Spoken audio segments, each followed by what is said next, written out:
இது கடையில் கொடுத்து க்ளீன் பண்ணால் எவ்வளோ நேரம் ஆகும் க்ளீன் பண்ணுறதுக்கு? 2 hours 3 hours 2 hours 3 hours செய்கிற வேலையை இவர் வந்து கழட்டி உடனே வந்து கழட்டி மாட்டிடுவார்.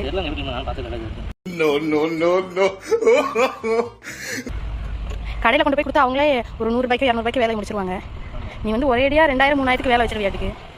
ஏதாச்சும் பண்ணிவிட்டு அதாயிடுச்சு இதாயிடுச்சுன்னு சொல்லிட்டு பைக்கை கொண்டு போய் எங்கேயாச்சும் விட்டுட்டு என்ன பஸ்ஸில் போகும்ப. ஆமாம் தானே? வாய் தம்பி பேசு. அப்படிதான் மெக்கானிக்லாம் அப்படிதான் உட்காருவாங்க. என்ன தெரியுது? என்ன தெரியுது கீழே? என்ன தெரிகிறது? அது ஒண்ணுமில்லடா. எதுக்கு இந்த வேலை? இங்க அந்த கட்டிங் பிளேட் கொஞ்சம் காட்டுங்க. அது எதுக்கு யூஸ் பண்ற கட்டிங் பிளேட்னு தெரியுமா? இதுதான் இருக்கு. அதுதான் இருக்குன்னா எதுக்கு அந்த வேலை பார்க்கணும்? So sorry. க்ளீன் பண்ண சவுண்ட் எல்லாம் வந்துட்டேன். இந்த சவுண்ட்